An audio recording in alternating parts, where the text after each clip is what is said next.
बोलो मानगढ़ धाम की, मानगढ़ धाम की। मैं तमुन पहल को कह दूं कि भारत ने आजादी ना 75 साल बाद मानगढ़ ने माटी पर जो 1500 भील शहीद थया, देश ने आजादी ना 75 सालों बाद इतिहास में तिहुन जगह नहीं मिली। यो पहली बार है वो ऐतिहासिक क्षण आवी गयो जब इना भारतना भीलोना बलिदान ની જો ગાથા હતી ત્યાં માનનીય મોદીજીના સંજ્ઞાનમાં હતી। અનેકો વારી પીને એના પ્રયાસ કર્યા। जो ऐतिहासिक क्षण और पल हमने આવી ગયો છે और इना कार्यक्रम ने આગળ बढ़ावा हारू हूँ माननीय अर्जुन रामजी मेघवाल, मैं आपसे निवेदन करता हूं कि आप यहाँ पर आए और वे स्वागत भाषण की जो बातें हैं वे हम सबको बताएंगे। अर्जुन रामजी मेघवाल केंद्रीय संस्कृति एवं संसदीय कार्य राज्य मंत्री है, आपका स्वागत। बोलिए मानगढ़ धाम की, मानगढ़ धाम की, गोविंद गुरु की।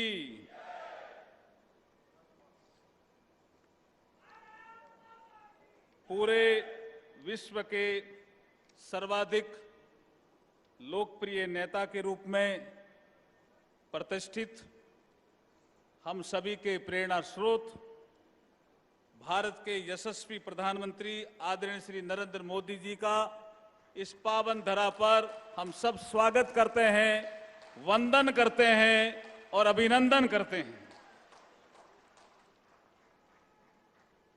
इस सभा में उपस्थित आदरणीय श्री मंगू भाई पटेल साहब, माननीय राज्यपाल मध्य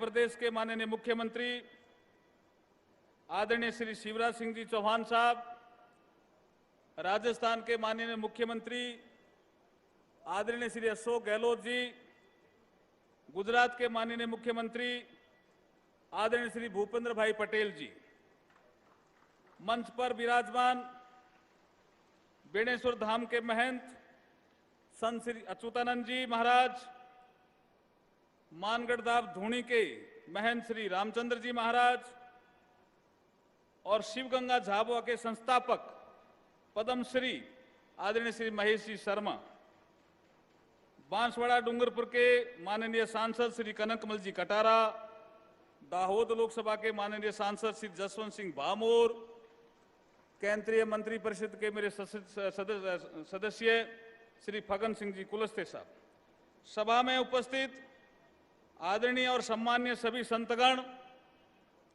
राजस्थान और गुजरात सरकार के माननीय मंत्रीगण, सांसद, विधायक और वरिष्ठ अधिकारीगण एवं इस सभा में उपस्थित राजस्थान, गुजरात और मध्य प्रदेश से आए हुए देवतुल्य आदिवासी भील समाज के माताओं, बहनों, बंधुओं, नौजवानों, भाइयों और पत्रकार साथियों, ये हमारे लिए बहुत ही ऐतिहासिक क्षण है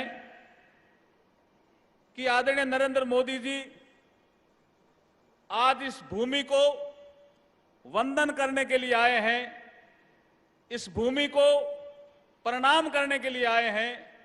गोविंद गुरु की जो तपस्या थी, उनका जो त्याग और बलिदान था, 1500 से अधिक आदिवासी भाइयों का यहाँ जो बलिदान हुआ था, उसको वंदन करने आए हैं।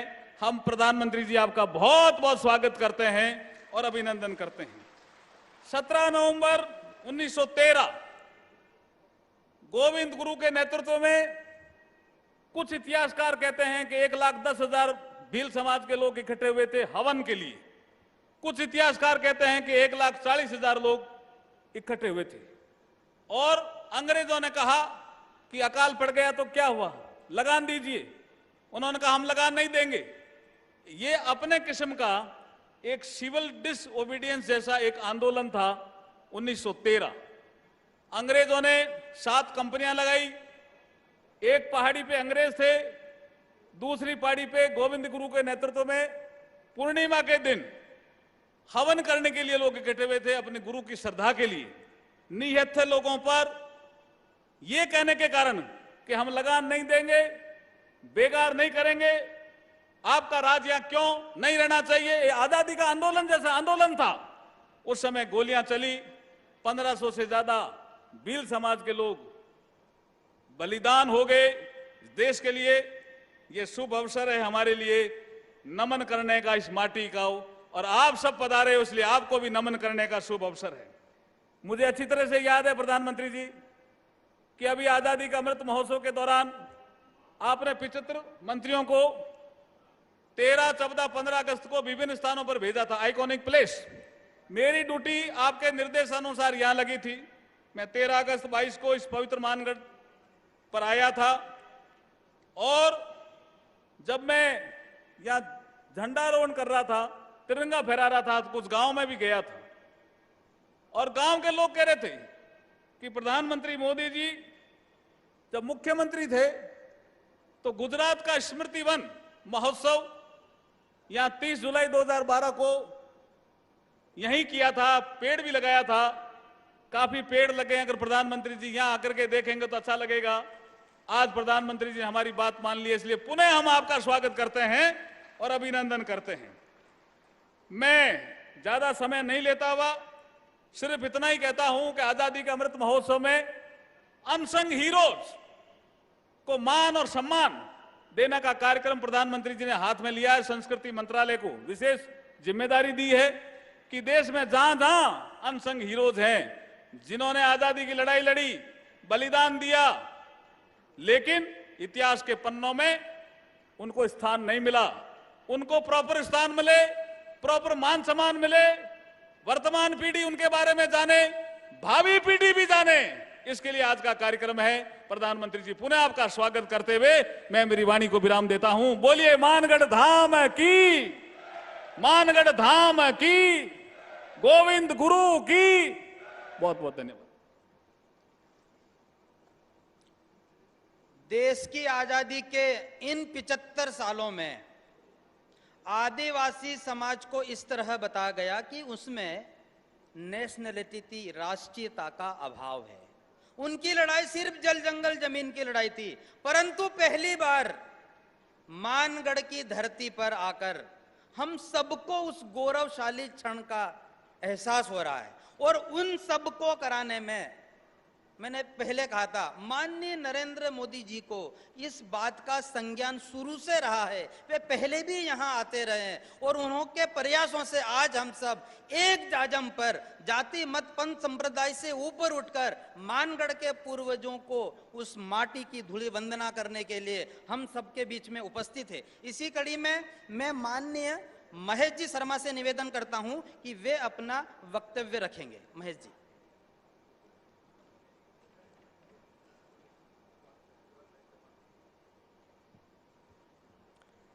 माननीय प्रधानमंत्री जी और इस मंच पर विराजमान मध्य प्रदेश के राज्यपाल महोदय, तीनों प्रदेशों के मुख्यमंत्री और अन्य इस मंच पर बैठे महानुभाव, माताएं, बहनें, सभी को हाथ जोड़ करके मैं प्रणाम करता हूं। और आप सबके बीच में मैं एक अपने वो बात बतलाता हूं कि माननीय प्रधानमंत्री जब यहाँ पर आप सबके बीच में हैं, तो मैं आज भी मुझे इस बात का आश्चर्य है कि हम जब यहाँ आते थे मानगढ़ की भूमि पर झाबुआ से, तो अनेक लोग, अनेक क्या लाखों लोग चाहते थे कि ये मानगढ़ को राष्ट्रीय स्मारक का दर्जा दिया जाए, और वो बहुत वर्षों से प्रयासरत थे। तो हम शिवगंगा के कुछ कार्यकर्ता इकट्ठे हुए और उन्होंने कहा कि हम प्रधानमंत्री जी को ये बात कहें, अनुसूचित जनजाति आयोग को कहें, किसको कहें। तो हम सब लोगों ने कहा कि प्रधानमंत्री जी बार बार ये कहते रहते हैं कि मैं सीधे मिल सकता हूं। तो हमने उस बात को ध्यान में रख के चलिए देखते हैं, सीधे ही मिलने की बात करते हैं। तो एक चिट्ठी लिख दी और मैं आश्चर्य करता हूं आज भी कि मुझे उत्तर आया कि आप मिलने आ जाओ। माने सामान्य नागरिक, जिसमें ये तीनों हमारे प्रदेश के मुख्यमंत्री महोदय बैठे हुए हैं, ये कहीं बुलाएं तो आते हैं प्रधानमंत्री, सामान्य नागरिक को विश्वास ही नहीं है, उनकी बात पे विश्वास नहीं करते। और हमने चिट्ठी लिखी और आपने हमको मिलने बुलाया, और इतने व्यस्त समय में जब राष्ट्रपति जी का उस दिन चुनाव की घोषणा हो रही थी, चुनाव की घोषणा नहीं, परिणाम की घोषणा, हम बैठे बात करें तो उन्होंने पूछा आप क्या चाहते हो, क्या चाहते हो? मैंने कहा कि मध्य प्रदेश, राजस्थान और गुजरात, इसमें इस समय लगभग 3 करोड़ अनुसूचित जनजाति भील समाज रहता है, और आजादी के इतिहास में जितने आंदोलन चले उसमें इतना स्पष्ट अंग्रेजों को ललकारते हुए कोई आंदोलन नहीं चला। और वहां पर 1500 भीलों के बलिदान की, 1507 भीलों के बलिदान की बात अनेक प्रमाणों में निकलती है। तो माननीय प्रधानमंत्री जी ने क्या कहा कि जब मैं यहाँ मुख्यमंत्री था तब तो मैंने इसे शुरू किया था, और ये इतिहास गवाह है कि माननीय नरेंद्र मोदी जी 2012 में यहाँ आकर के वो विजय स्तंभ बनाया था, उधर का, इधर दूसरा है, उधर गुजरात तरफ, और थोड़ी सी पीड़ा भी व्यक्त की, और बोले मैं आऊँगा।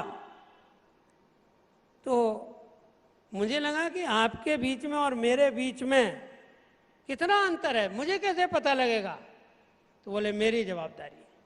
और उस दिन से लेके आज तक मुझे हर बार सूचना मिली, आप आओ, मैं आ रहा हूं। कोई विश्वास ही नहीं कर रहा था, करने लायक बात भी नहीं थी, लेकिन मानगढ़ के प्रति उनके हृदय की जो भावना थी वो शायद हमारे बहाने हुई, हमारे बहाने। माननीय प्रधानमंत्री जी का जनजाति समाज के प्रति, उसके गौरव के प्रति पूरा संज्ञान है, पूरी बात वो जानते हैं, फिर भी उनकी उपस्थिति में पूरी देश और दुनिया के सामने इस मानगढ़ की भूमि का जो इतिहास है, और हम सब लोगों को जो याद रखने का है कि बड़ी बात को छोटे में है तो मैंने लिख लिया है, शायद 2-3 मिनट का है, मैं पढ़ के भी सुना दूंगा।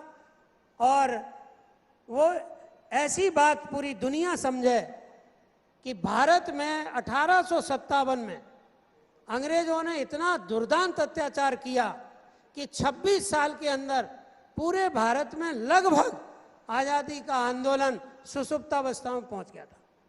और वो 26 साल बाद 1882-83 का जो सन आया, इसी मानगढ़ की भूमि पर भील इकट्ठे हुए, और वहाँ उन्होंने जो संप सभा गठित की, उसमें जिस तरह की बातें लिखी वो तो यहाँ अनेक लोगों को पता है। मैं कहना ये चाहता हूँ कि 1883 में इस मानगढ़ की भूमि पर खुलेआम अंग्रेजों की रणनीति को समझकर, अंग्रेज क्या करते थे कि वो पीछे रहते थे और यहाँ के राजाओं पे दबाव डाल के प्रजा पर अत्याचार कराते थे। तो गोविंद गुरु ने सारे लोगों से मिलकर के कहा कि हमें दुश्मन को समझना है, और उन्होंने दुश्मन को तो अपशब्द ही बोलना चाहिए, तो उन्होंने उसको, सारे लोग जब अंग्रेज, ब्रिटिशर्स और पता नहीं क्या क्या महिमा मंडन करते थे, तब जब पूरा भयाक्रांत था वातावरण, तब उस समय इस मानगढ़ की पहाड़ी पर उन्होंने कहा नहीं मानू रे नहीं मानू, भूरेटिया नहीं मानू रे नहीं मानू। अरे अंग्रेजों, तुम्हारे शासन को और तुम्हारी तोप तलवारों को हम नहीं मानेंगे, नहीं मानेंगे। हमारा राज्य अहमदाबाद में भी है और हमारी गादी दिल्ली में भी है। इस तरह का उद्घोष हुआ। पूरे देश में अनेक लोग गुलामी स्वीकार कर रहे थे। जनजाति समाज, इतिहास गवाह है कि उसने कहीं भी पूरे भारत में गुलामी को स्वीकार नहीं किया और अपने स्तर पर निहत्ते रह करके सशस्त्र सेना के साथ और सत्य और साहित्य के साथ संघर्ष किया। हम जब यहाँ पर विचार करते हैं कि इस पहाड़ी के ऊपर हजारों लाखों लोग, ये इतिहास की बात है कि यहाँ हजारों लोग थे कि लाखों लोग थे, ये मायने नहीं रखता। मायने ये रखता है कि ये भूमि आजादी के लिए सामूहिक बलिदान की भूमि बनी। एक बड़ा समूह जब 1 महीने पहले, जब मैं ये बोलता हूं कि 1 महीने पहले, तो ये डॉक्यूमेंट उठा करके देख लीजिए। 1 महीने पहले जब बोल रहे थे लोग, तब गांव-गांव से आकर के लोग इकट्ठे हुए और देश की आजादी के लिए बलिदान हुए। मेरा समय पूरा हुआ, सभी को मैं प्रणाम करता हूं। आज हम इस ऐतिहासिक क्षण में अपने आप को गौरवान्वित करते हैं और माननीय प्रधानमंत्री जी यहाँ आए, उनका बहुत बहुत आभार व्यक्त करते हैं। धन्यवाद।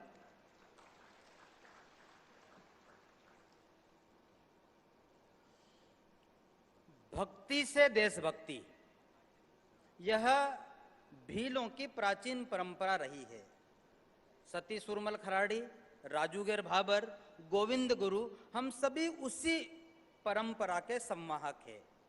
यह बड़ी बात है कि 75 सालों बाद हमारी इस साइलेंट क्राई को सुना गया, और वह सुनने वालों में अगर सबसे अग्रणी नाम है जो हमको यह सम्मान देने के लिए हमारे बीच में उपस्थित है, माननीय नरेंद्र मोदी जी। वास्तव में हम सब उनके आभारी है कि वह इस मानगढ़ की माटी की धूली वंदना करने के लिए आए हुए हैं। मैं अगले वक्तव्य के लिए मध्य प्रदेश के मुख्यमंत्री माननीय शिवराज सिंह जी चौहान से निवेदन करता हूं कि आप आएं और हम सबको वक्तव्य दें।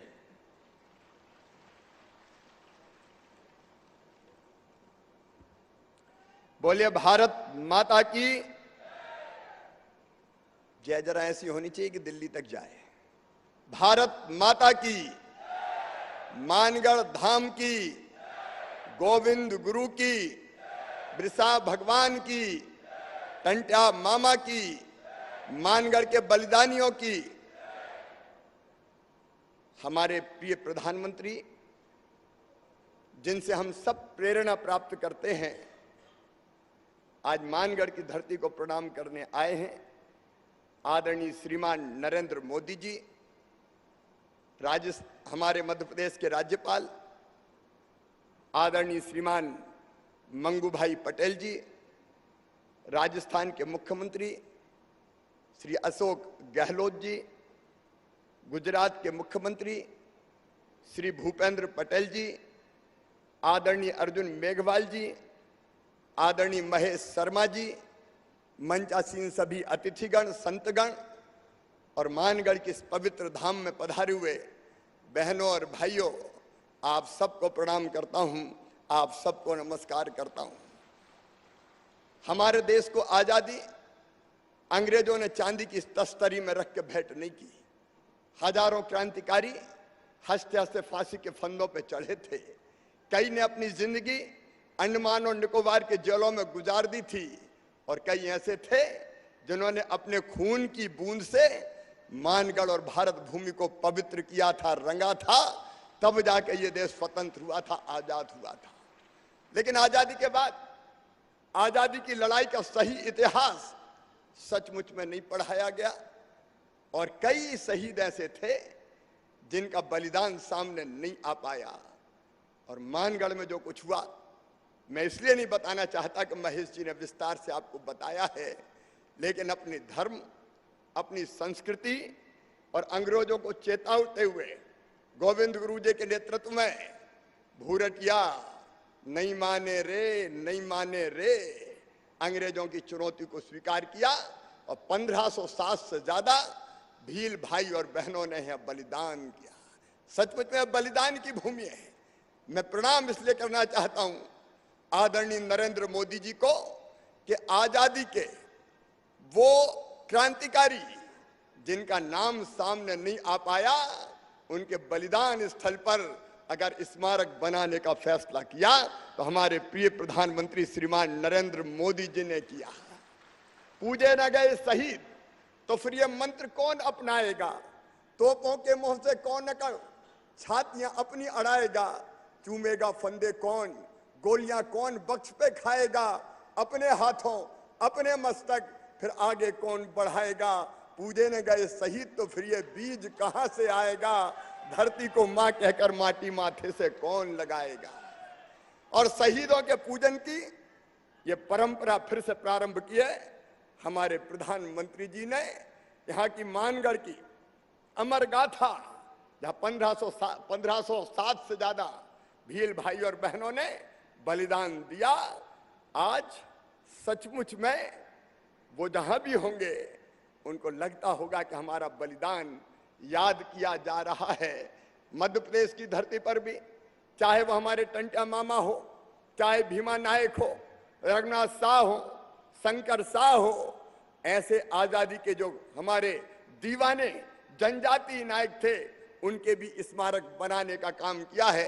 इस पवित्र धरती को मैं मध्य प्रदेश की 8.5 करोड़ जनता की ओर से प्रणाम करता हूं। कल से ही मध्य प्रदेश से आने का यहाँ तांता लगा हुआ था।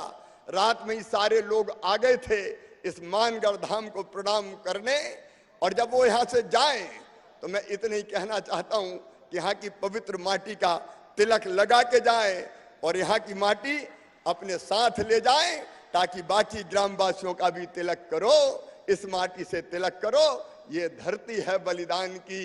और कभी किसी ने जो कहा था कि आजादी के लिए जिन्हें सबने उछावर कर दिया उनको कोई याद नहीं करेगा, लेकिन आज नरेंद्र मोदी जी भारत के प्रधानमंत्री है। अब शहीदों की चिताओं पर लगेंगे हर वर्ष मेले, वतन पर मरने वालों का यही बाकी निशा होगा। वो हमेशा पूजे जाएंगे, वो स्मरण किए जाएंगे, वो याद किए जाएंगे। चाहे गुजरात की पवित्र धरती हो जहां स्मारक बना, चाहे मध्य प्रदेश की धरती हो, और चाहे राजस्थान की धरती हो, और चाहे देश की धरती हो, अपने जनजाति भाई और बहन जो स्वाभिमान के साथ जीते, सच्चे देशभक्त हैं, उनके लिए अनेकों कल्याणकारी काम भी। सबसे बड़ी बात यह है कि जनजाति गौरव दिवस 15 नवंबर को पूरे देश में मनाने का फैसला किया तो प्रधानमंत्री श्रीमान नरेंद्र मोदी जी ने किया, और पिछले साल धूमधाम से मनाया। इस साल भी तैयारियां जारी है, और मध्य प्रदेश में उसी अवसर पर हम पैसा एक्ट भी अपने जनजाति भाई और बहनों के कल्याण के लिए लागू कर रहे हैं। एक बार फिर मानगढ़ की पवित्र धरा को प्रणाम करते हुए और प्रधानमंत्री जी का इसलिए अभिनंदन करते हुए कि उन्होंने अमर शहीदों के प्रति देश की श्रद्धांजलि अर्पित की और हमें भी अर्पित करने का अवसर दिया। मैं अपनी बात समाप्त करता हूं। बोलिए मानगढ़ धाम की, भारत माता की, गोविंद गुरु की, बिरसा भगवान की, टंटा मामा की। बहुत बहुत धन्यवाद। सच में भील भारत का राष्ट्रीय गौरव है।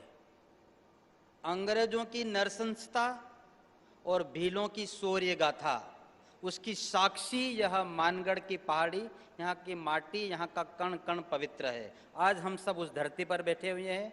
अगली कड़ी में मैं गुजरात के मुख्यमंत्री माननीय श्री भूपेंद्र भाई पटेल को आमंत्रित करता हूँ, वे आएं और हम सबको अपना वक्तव्य दें।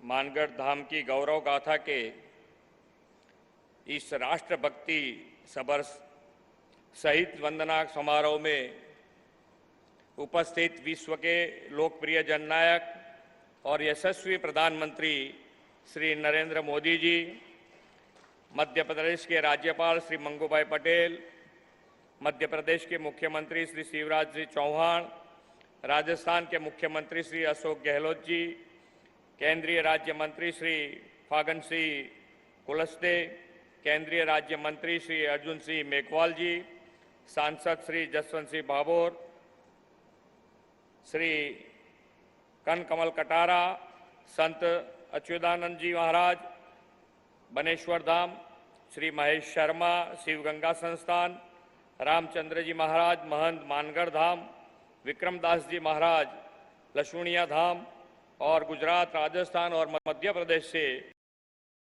नमन करने के इस अवसर पर उपस्थित हुए हैं। मैं मेरी बात रखने से पहले गुजरात के मोरबी में 2 दिन पहले हुए दुर्घटना के मृतकों के प्रति अपनी संवेदना प्रकट करता हूं।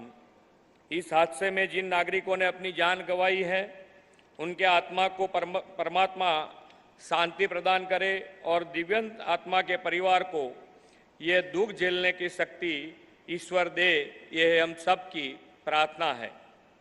मैं प्रधानमंत्री श्री नरेंद्र भाई का विशेष रूप से आभार व्यक्त करता हूं। आप संकट की इस घड़ी में हमारे साथ खड़े रहें। इतना ही नहीं, एनडीआरएफ, आर्मी, नेवी और एयरफोर्स की सहायता भी अपने तत्काल उपलब्ध करवाई। भूकंप हो या नेचुरल कैलेमिटी या फिर ऐसी कोई भी दुर्घटना, माननीय प्रधानमंत्री जी हमेशा ही संपूर्ण संवेदना के साथ हमारी मदद एवं आपदा प्रबंधन मार्गदर्शन करते रहे हैं। आपके निरंतर मार्गदर्शन से इस दुर्घटना में बचाव राहत कार्य के लिए हमें बल मिला है। मुझे विश्वास है कि आपकी नेतृत्व और दिशा दर्शन में गुजरात इस हादसे से निकलकर जल्द ही फिर विश्व विकास की तेज रफ्तार पर गतिमान होगा। देश के यशस्वी प्रधानमंत्री श्री नरेंद्र मोदी जी की प्रेरणा से हमने आज़ादी का अमृत महोत्सव मनाकर अमृत काल में प्रवेश किया है। प्रधानमंत्री जी के इस अमृत काल में हमें 5 संकल्प दिए हैं।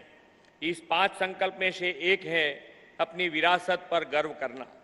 आज़ादी आंदोलन के सेनानी वीर शहीदों की विरासत का गौरव सम्मान इस अमृत काल में करने का प्रधानमंत्री जी ने आह्वान दिया है। आज़ादी का अमृत महोत्सव तहत हर घर तिरंगा अभियान से राष्ट्र सम्मान, राष्ट्रहित सर्वोपरि का भाव प्रधानमंत्री जी ने देश के जन जन में उजागर किया है।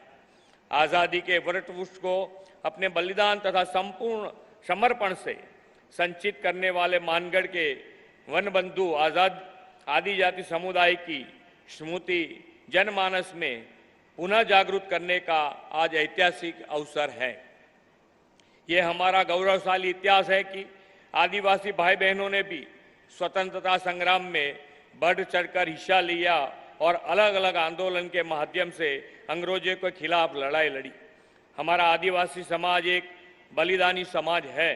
राजस्थान, गुजरात और मध्य प्रदेश के त्रिसंगम पर स्थित यह मानगढ़ हिल हमारे आदिवासी भाई बहनों की वीरता के अनेक उदाहरणों में से एक है। आज मैं इन सभी शहीद आदिवासी जनों को नमन करना चाहूंगा, जिन्होंने अपने प्राणों की आहुति देकर स्वतंत्रता संग्राम में अपना अमूल्य योगदान दिया। लेकिन 17 नवंबर 1913 का वो काला दिन कौन भूल सकता है, जब अंग्रेजों ने लगभग 1500 आदिवासी भाई बहनों को गोलियां से भून दिया था। जलियांवाला बाग हत्याकांड से भी भीषण इस मानगढ़ हत्याकांड में हजारों आदिवासी राष्ट्र प्रेमी युवाओं ने अपने प्राणों की आहुति दे दी। गुरु गोविंद के आह्वान पर 1.5 लाख से अधिक आदिवासी ब्रिटिश हुकूमत के खिलाफ इस आंदोलन में शामिल हुए और अंग्रेज ने इकट्ठे हुए इन आदिवासी जानों पर गोलियां की बौछार कर दी थी। श्री गोविंद गुरु जी मानगढ़ के बिल आदिवासियों द्वारा आज़ादी के क्रांति के नायक के रूप में पूजे जाते हैं। मानगढ़ के इस नरसंहार और इतिहास के कालखंड में विलीन हो गई शस्त्र संग्राम की घटनाओं से वर्तमान पीढ़ी को परिचित कराने का बीड़ा आदरणीय वड़ा प्रधान श्री ने उठाया है। आदरणीय श्री नरेंद्र भाई ने गुजरात के मुख्यमंत्री के रूप में सन 2012 में मानगढ़ हिल पर जन भागीदारी से वन महोत्सव मनाया था। आदिवासियों के देश प्रेम और वृक्ष प्रेम का समन्वय इस वन महोत्सव से जनमानस में गोविंद गुरु स्मृति से श्री नरेंद्र भाई ने उजागर किया था। देश के स्वतंत्रता संग्राम में अमूल्य योगदान देने वाले वनवासी परिवारों को स्वतंत्रता के दशकों बाद विकास के मुख्य प्रवाह में लाने के ठोस कदम श्री नरेंद्र भाई के नेतृत्व में गुजरात ने उठाए हैं। राज्य की विकास यात्रा में आदिजाति समाज की सक्रिय भागीदारी सुनिश्चित करने के उद्देश्य श्री नरेंद्र भाई ने वन बंधु कल्याण योजना का अमल शुरू करवाया है। इस योजना तहत अब तक 1 लाख करोड़ से अधिक रुपयों की लागत से अनेकों विकास कार्य वन बंधु विस्तार में संपन्न हुए हैं। वन बंधु परिवार के संतान को समय अनुकूल शिक्षा के अवसर प्रदान करने के अभिगम से 2000 से अधिक प्राइमरी स्कूल के 6000 क्लासरूम में ज्ञान कुंज प्रोजेक्ट अंतर्गत स्मार्ट इंटरएक्टिव बोर्ड का लाभ डबल इंजन सरकार में मिल रहा है। आदिजाति युवाओं को मेडिकल एजुकेशन अपने ही विस्तार में प्राप्त करने के लिए वलसाड़, दाहोद, गोधरा में मेडिकल कॉलेज कार्यान्वित किए गए हैं। इतना ही नहीं, मानगढ़ क्रांति के महानायक गोविंद गुरु का नाम जोड़कर गोविंद गुरु यूनिवर्सिटी भी उच्च शिक्षा के लिए स्थापित की है।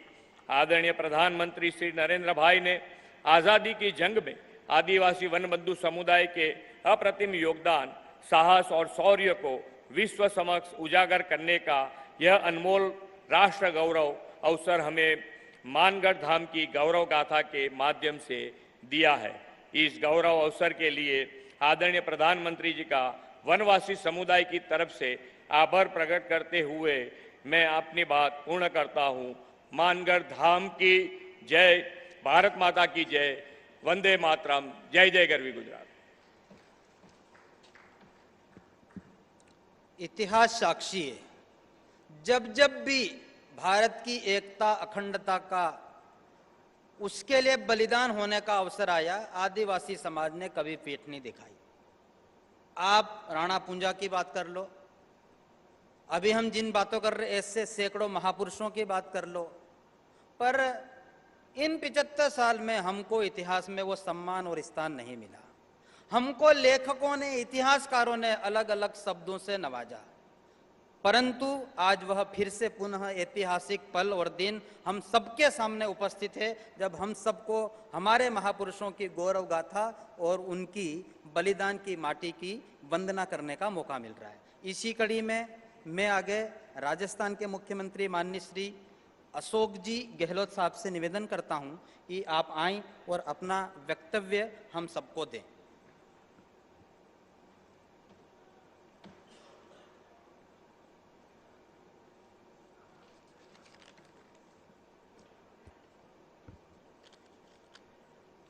माननीय प्रधानमंत्री श्री नरेंद्र मोदी जी, मध्य प्रदेश के राज्यपाल आदरणीय मंगू भाई पटेल, मध्य प्रदेश के मुख्यमंत्री माननीय शिवराज सिंह चौहान साहब, गुजरात के मुख्यमंत्री भूपेंद्र भाई पटेल साहब, केंद्रीय मंत्री फग्गन सिंह जी कुलस्ते जी, राज्य मंत्री अर्जुन मेघवाल जी,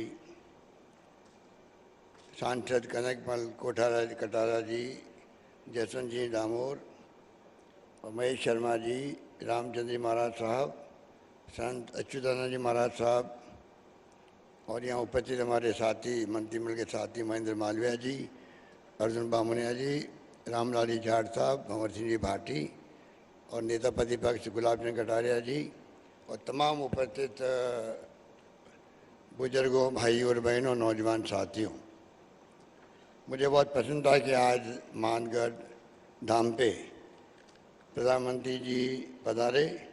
मैं सबसे पहले अपनी ओर से, आप सबकी ओर से और राजस्थान प्रदेशवासियों की ओर से उनका हार्दिक स्वागत करता हूं। मुझे खुशी है कि आप जानते हैं कि मेवाड़ की धरती, वागड़ की धरती का अपना एक इतिहास रहा है और मानगढ़ धाम ने जो इतिहास रचा है वो देश के स्वर्णिम अक्षर में लिखा गया है। उस जमाने में 1913 के अंदर गोविंद गुरु जी के सानिध्य में आदिवासियों ने जो संघर्ष किया, जिसकी गाथा मेरे पूर्व वक्ताओं ने बताई आपको, आप कल्पना कर सकते हैं किस प्रकार से यहाँ पर लोहा लिया गया अंग्रेज़ों से। 1500 से अधिक लोग आदिवासी भाई बहन मारे गए। तो आप सोच सकते हो कि आदिवासियों का जो इतिहास है वो महान इतिहास है और मैं समझता हूँ कि जितनी खोज की जाए उतनी आपको नई नई कहानी मिलेगी कि आदिवासियों ने जंग में गुलामी की जंजीरों से मुक्त होने के लिए क्या क्या किया। पाल ददभाव जो गुजरात में है, बनासकांठा में, वहाँ पे भी आदिवासियों का नरसंहार हुआ था। 100 साल पूरे हो गए, उसको भी 1922 में हुआ था। तो मेरे ख्याल से जहाँ जहाँ आदिवासी रहते हैं, चाहे बिरसा मुंडा की बात करें, हर जगह आदिवासियों का आज़ादी की जंग में बहुत बड़ा योगदान था। और मुझे खुशी है कि आज वागड़ की धरती पर आए हैं, मेवाड़ की धरती में महाराणा प्रताप का शौर्य पराक्रम देश और दुनिया में उसकी पहचान है। यहाँ फ्रीडम फाइटर बहुत हुए, यहाँ के मुख्यमंत्री भी हुए हरदीप जोशी जी, भिखाबाई भील बहुत बड़े नेता हुए देश के, माणिकलाल वर्मा हुए, भोगीलाल पंड्या हुए, उपाध्याय जी हुए, कितने लोग हुए जिन्होंने उस वक्त में भाग लिया था। पर ये मानगढ़ धाम जो इतिहास रच गया है, मैं समझता हूँ कि ये हम लोगों के लिए गौरव की बात है। हमने प्रधानमंत्री महोदय को रिक्वेस्ट भी की है कि समय आ गया कि हम लोग क्यों नहीं इसको एक राष्ट्रीय स्मारक के रूप में इसकी स्थापना करें, जिससे कि पूरे देश जो जलियांवाला बाग की कहानी जानता है, इतिहास जानता है, त्याग और बलिदान किस प्रकार हुए वहाँ उसकी पहचान पूरे मुल्क के अंदर है, उसी प्रकार से मानगढ़ धाम की पहचान भी बने देश के अंदर कि आदिवासी समाज भी उस जमाने में पीछे नहीं था किसी से भी जंग लड़ने के अंदर। और जिस प्रकार महात्मा गांधी के सानिध्य में जंग लड़ी गई, आज भी इतिहास गवाह है किस प्रकार से त्याग बलिदान कुर्बानियाँ हुई थी। लोग जेलों में बंद रहे थे, पंडित जवाहरलाल नेहरू 10 साल तक जेलों में बंद रहे थे, सरदार पटेल जेलों में बंद रहे थे, मौलाना आज़ाद थे, डॉक्टर अम्बेडकर साहब ने संविधान बना दिया। आज देश उस पर खड़ा है, चल रहा है। और जिस प्रकार से लगातार हम देख रहे हैं एक के बाद एक जो देश इतिहास बना रहा है दुनिया के अंदर, उसके बारे में मुझे कहना नहीं, क्योंकि आज दुनिया की पहचान भी हमारे मुल्क का जो मान सम्मान है वो कहाँ से कहाँ पहुँच गया। कहाँ तो हम गुलामी की जंजीरों में झगड़े हुए थे, जिसकी कहानी हम यहाँ बैठ के कर रहे हैं, और कहाँ पर आज देश कहाँ पहुँचा है। प्रधानमंत्री मोदी जी जाते हैं दुनिया के मुल्कों में तो कितना सम्मान मिलता है इनको। क्यों मिलता है? क्योंकि नरेंद्र मोदी जी उस देश के प्रधानमंत्री हैं।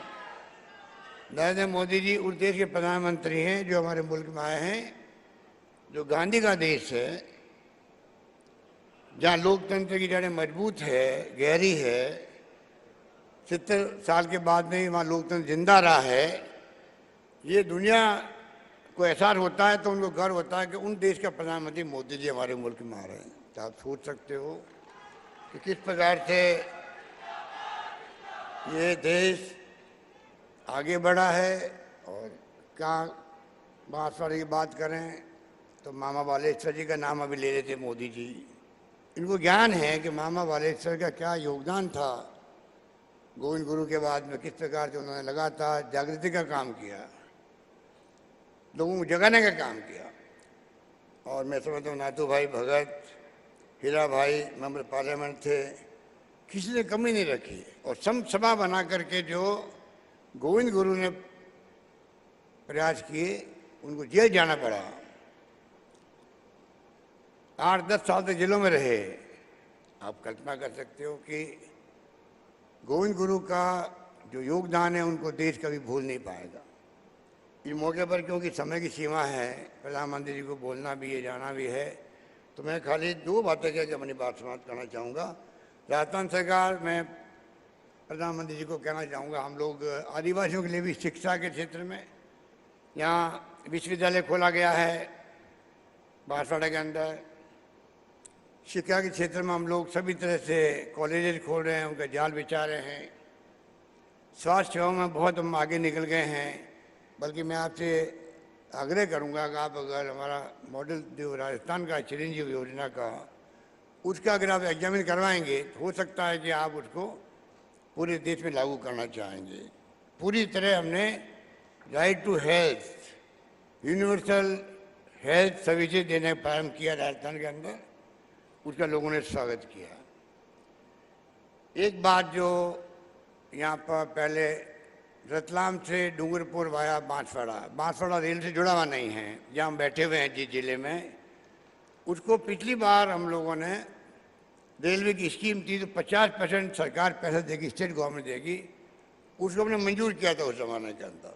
उस वक्त हालात हमारे अच्छे थे, रेवेन्यू अच्छी आ रही थी, तेल निकलने के बाद में 250 करोड़ रुपये में जमा करा दिए रेलवे को, जमीन हमने दे दी, काम शुरू हो गया, बाद में अचानक काम रुक गया है। तो मैं आपसे आग्रह करूंगा कि आप इस प्रोजेक्ट को आप वापस दिखवाएंगे रेल मंत्रालय में, तो आपकी एक सौगात होगी राजस्थान को, आदिवासी क्षेत्र को, कि रतलाम से सीधा डूंगरपुर अहमदाबाद वाया बांसवाड़ा जुड़ जाएगा और ये मानगढ़ धाम में लोग आएंगे उनको बहुत बड़ी सुविधा मिल जाएगी।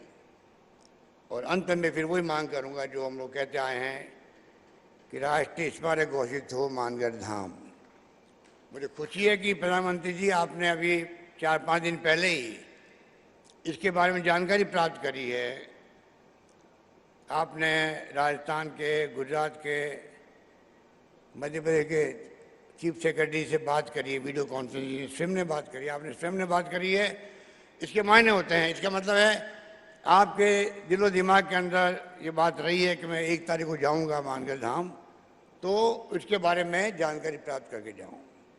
मैं अपनी ओर से, आप सबकी ओर से, यहाँ बैठे हुए लोग हैं उनकी तरफ से और तमाम प्रदेशवासियों की तौर से मैं आपसे आग्रह करता हूँ, निवेदन करता हूँ कि आप मानगढ़ धाम को राष्ट्रीय स्मारक का दर्जा दें। ये बात कहता हूँ, मैं अपनी बात समाप्त करता हूँ। धन्यवाद। जय हिंद। धन्यवाद।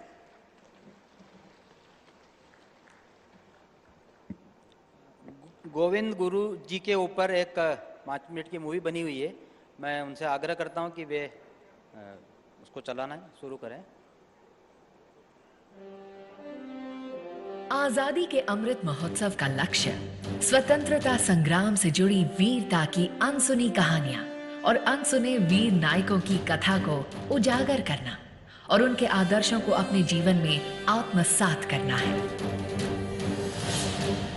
ये शौर्य गाथा देश में सदियों से घुले मिले कई जनजातियों में से प्रमुख भील जनजाति और उनके बीच स्वराज का बीज बोने वाले और उन्हें नई पहचान दिलाने वाले महानायक गोविंद गुरु की है।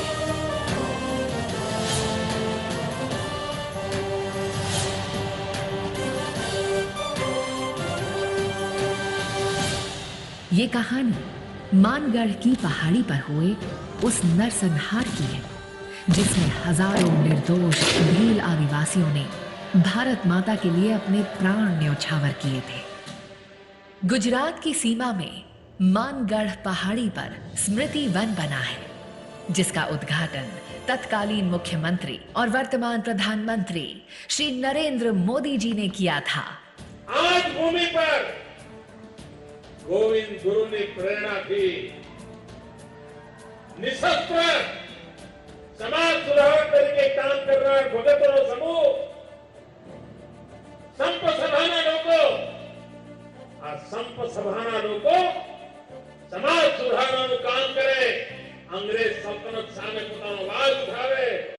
गांव-गांव में शिक्षा के लिए पाठशाला का निर्माण करना, बच्चों में संस्कृति की समझ को प्रोत्साहित करना, बड़ों को सनातन धर्म के अनुसरण की प्रेरणा देना, सिर्फ स्वदेशी वस्तु के उपयोग पर जोर देना और शराब और मांस के सेवन को बंद करना था। महात्मा गांधी द्वारा स्वतंत्रता की लड़ाई में संप सभा के आदर्शों से भी प्रेरणा ली गई। गोविंद गुरु ने भीलों के बीच सामाजिक सुधारों की अलख तो जलाई ही, साथ ही स्वराज के बीज भी उनके अंदर बोए। इस बीच अंग्रेजों को यह खबर लगी कि गोविंद गुरु अपने अनुयायियों के साथ भारी संख्या में एक सभा में एकत्रित होने वाले हैं और इस सभा में भील ब्रिटिश अधिकारियों के खिलाफ आंदोलन भी कर सकते हैं। तारीख 17 नवंबर और साल 1913। उस दिन मार्गशीर्ष पूर्णिमा थी। मानगढ़ पहाड़ी पर वार्षिक मेला आयोजित किया जाना था। भील बड़ी संख्या में मानगढ़ और अन्य जगहों पर इकट्ठा होने लगे थे। उस बढ़ती भीड़ ने ब्रिटिश हुकूमत की रातों की नींद उड़ा दी। पुलिस ने कर्नल शटर के नेतृत्व में निर्दोष भीलों को घेर कर उन पर गोलियों की बारिश शुरू कर दी। ये भयावह त्रासदी 2 घंटे तक चली और 1500 से अधिक भीलों के लहू से ये पहाड़ी रंग गई। गोविंद गुरु को गिरफ्तार कर लिया गया। उन्हें फांसी की सजा हुई, जिसे बाद में आजीवन कारावास में बदल दिया गया। गोविंद गुरु जी ने जेल से रिहा होने के बाद अपना शेष जीवन भील सेवा सदन के माध्यम से लोगों की सेवा में लगा दिया। उन्होंने भुरेठिया और गीतों के माध्यम से भीलों को जागरूक किया। जब पूरा भारत अंग्रेजों के खिलाफ छिड़ी लड़ाई में अपने अपने तरीके से योगदान दे रहा था, उस समय गोविंद गुरु अज्ञानता और अशिक्षा के जाल में फंसे आदिवासियों को जगा रहे थे और जला रहे थे उनके अंदर देशभक्ति की मशाल। ऐसे वीर को शत शत नमन।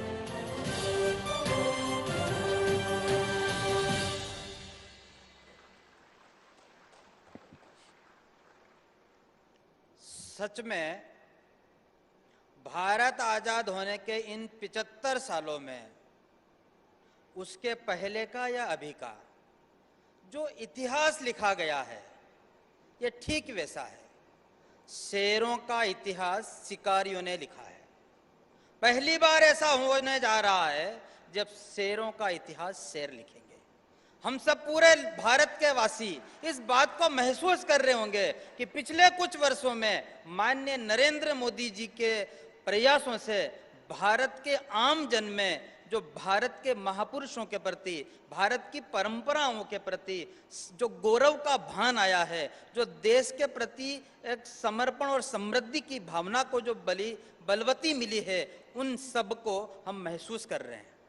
हम भारत का जनजाति समाज भी सैकड़ों वर्षों से यह राह देख रहे थे, कोई तो आएगा जो हमारी इस बलिदानी परंपरा को मान देगा, जो हमारी इस बलिदानी की माटी की वंदना करेगा, इस धूलि को नमन करेगा। आज वो सुअवसर आया है और अनेकों प्रकार से नया इतिहास रचने का काम आज हम सब की साक्षी में उपस्थिति में भारत के प्रधानमंत्री माननीय नरेंद्र मोदी जी हम सबके बीच में उपस्थित है।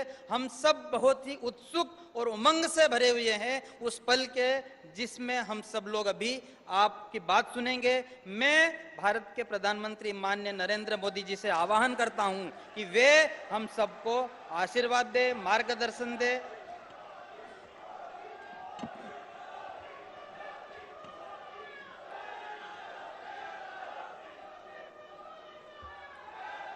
भारत माता की, भारत माता की।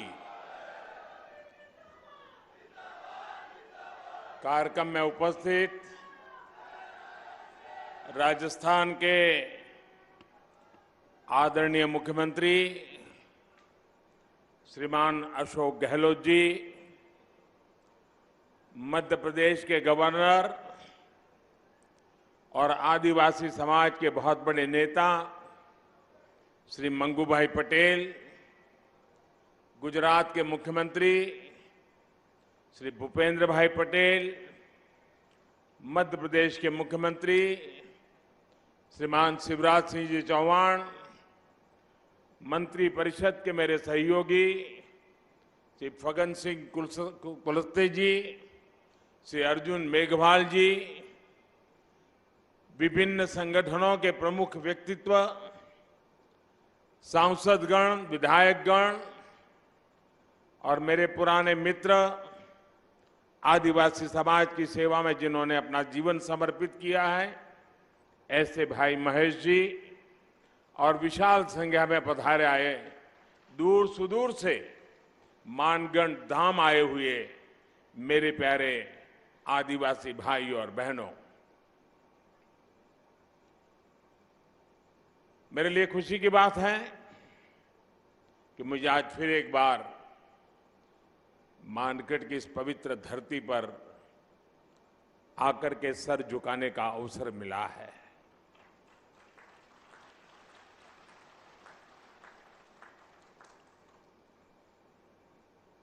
मुख्यमंत्री के नाते अशोक जी और हम साथ साथ काम करते रहे और अशोक जी हमारी जो मुख्यमंत्रियों की जमात थी उसमें सबसे सीनियर थे, सबसे सीनियर मुख्यमंत्रियों में है। और अभी भी हम जो मंच पे बैठे हैं उसमें भी अशोक जी सीनियर मुख्यमंत्रियों में से एक है। तो उनका यहां आना, इस कार्यक्रम में उपस्थित रहना। साथियों, आजादी के अमृत महोत्सव में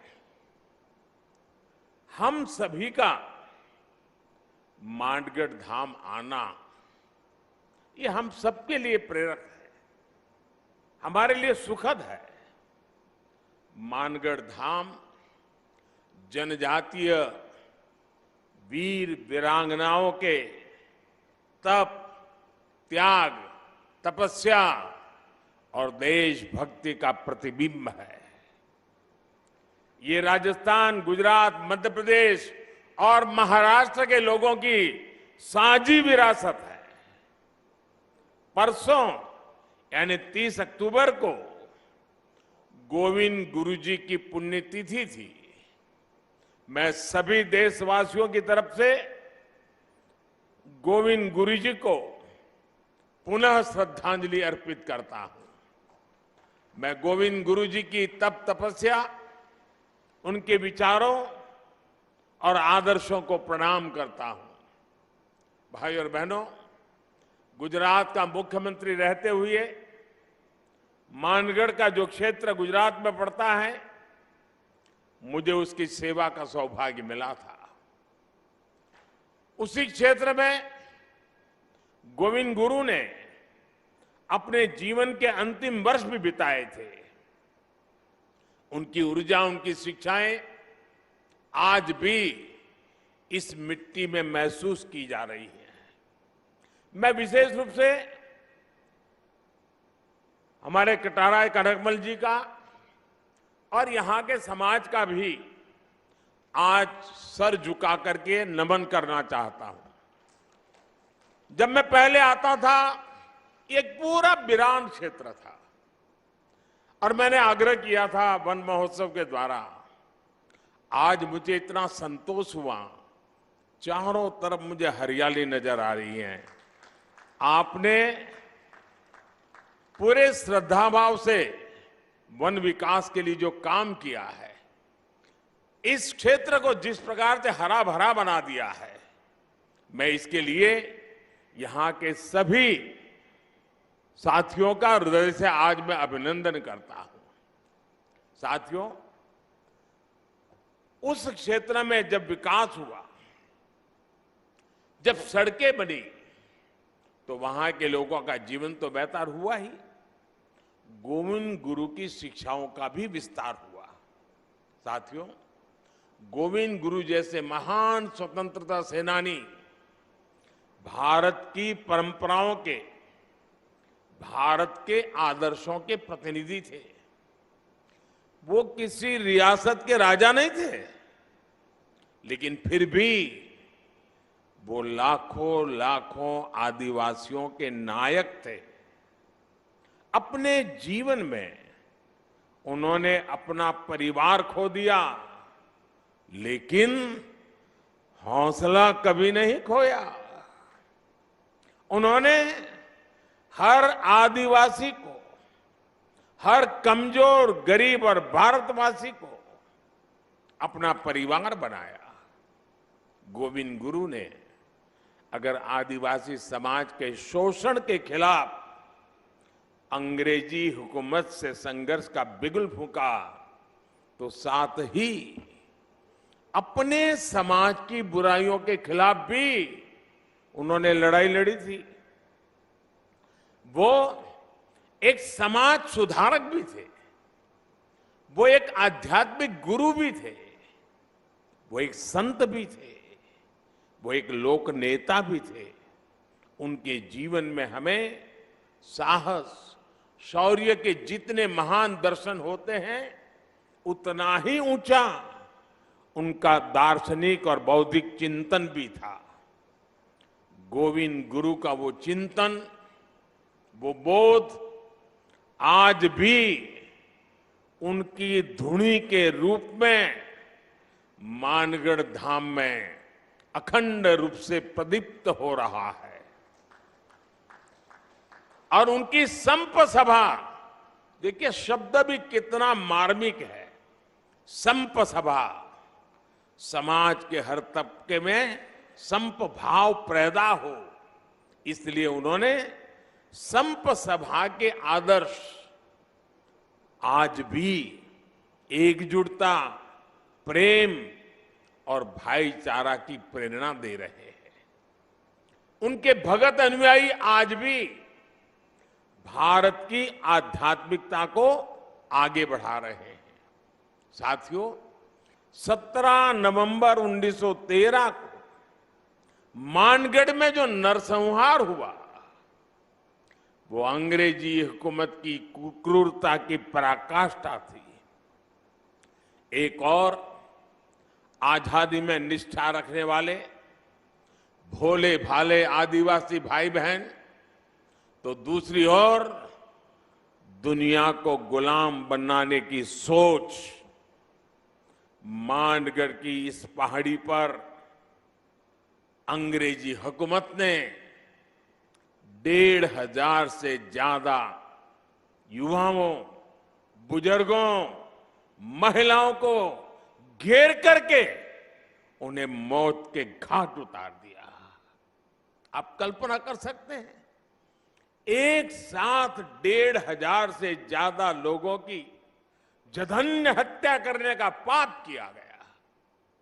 दुर्भाग्य से आदिवासी समाज के इस संघर्ष और बलिदान को आजादी के बाद लिखे गए इतिहास में जो जगह मिलनी चाहिए थी, वो नहीं मिली। आजादी के अमृत महोत्सव में आज देश उस कमी को पूरा कर रहा है।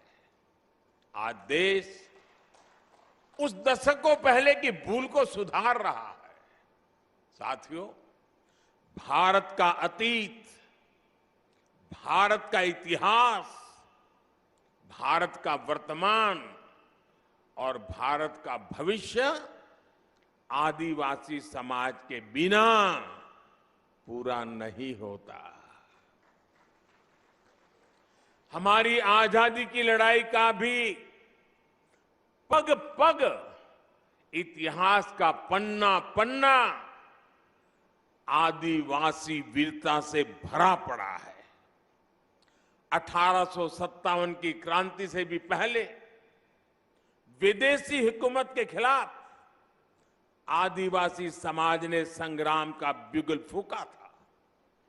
1780, आप सोचिए 1857 से भी पहले 1780 में संथाल में तिलका मांझी के नेतृत्व में दामिन सत्याग्रह लड़ा गया था, दामिन संग्राम लड़ा गया था। 1830-32 में बुधु भगत के नेतृत्व में देश लरका आंदोलन का गवाह बना। 1855 में आजादी की यही ज्वाला सिद्धू कान्हा क्रांति के रूप में जल उठी। इसी तरह भगवान बिरसा मुंडा ने लाखों आदिवासियों में क्रांति की ज्वाला प्रज्वलित की। वो बहुत कम आयु में चले गए, लेकिन उनकी ऊर्जा, उनकी देशभक्ति और उनका हौसला ताना भगत आंदोलन जैसी क्रांतियों का आधार बना। साथियों, गुलामी के शुरुआती सदियों से लेकर 20वीं सदी तक आप ऐसा कोई भी कालखंड नहीं देखेंगे जब आदिवासी समाज ने स्वाधीनता संग्राम की मशाल को थामे न रखा हो। आंध्र प्रदेश में अल्लूरी सीताराम राजू गारू के नेतृत्व में आदिवासी समाज ने रंपा क्रांति को एक नई धार दे दी थी और राजस्थान की ये धरती तो उससे भी बहुत पहले ही आदिवासी समाज की देशभक्ति की गवाह रही है। इसी धरती पर हमारे आदिवासी भाई बहन महाराणा प्रताप के साथ उनकी ताकत बनकर के खड़े हुए थे। साथियों, हम आदिवासी समाज के बलिदानों के ऋणी हैं, हम उनके योगदान के ऋणी हैं। इस समाज के इसने प्रकृति से लेकर पर्यावरण तक, संस्कृति से लेकर परंपराओं तक भारत के चरित्र को सहेजा और संजोया है। आज समय है कि देश इस ऋण के लिए, इस योगदान के लिए आदिवासी समाज की सेवा कर उनका धन्यवाद करे। बीते 8 वर्षों से यही भावना हमारे प्रयासों को ऊर्जा देती रही है। आज से कुछ दिन बाद ही 15 नवंबर को भगवान बिरसा मुंडा की जयंती पर देश जनजातीय गौरव दिवस मनाएगा। आदिवासी समाज के अतीत और इतिहास को जन जन तक पहुंचाने के लिए आज देश भर में आदिवासी स्वतंत्रता सेनानियों को समर्पित विशेष म्यूजियम बनाए जा रहे हैं। जिस भव्य विरासत से हमारी पीढ़ियां वंचित रह रही थी, वो अब उनके चिंतन का, उनकी सोच का और उनकी प्रेरणाओं का हिस्सा बनेगी। भाइयों बहनों, देश में आदिवासी समाज का विस्तार और उसकी भूमिका इतनी बड़ी है कि हमें उसके लिए समर्पित भाव से काम करने की जरूरत है। राजस्थान और गुजरात से लेकर पूर्वोत्तर और ओडिशा तक विविधता से भरे आदिवासी समाज की सेवा के लिए आज देश स्पष्ट नीतियों के साथ काम कर रहा है। वन बंधु कल्याण योजना के जरिए आज जनजातीय आबादी को पानी, बिजली, शिक्षा, स्वास्थ्य और रोजगार के अवसरों से जोड़ा जा रहा है।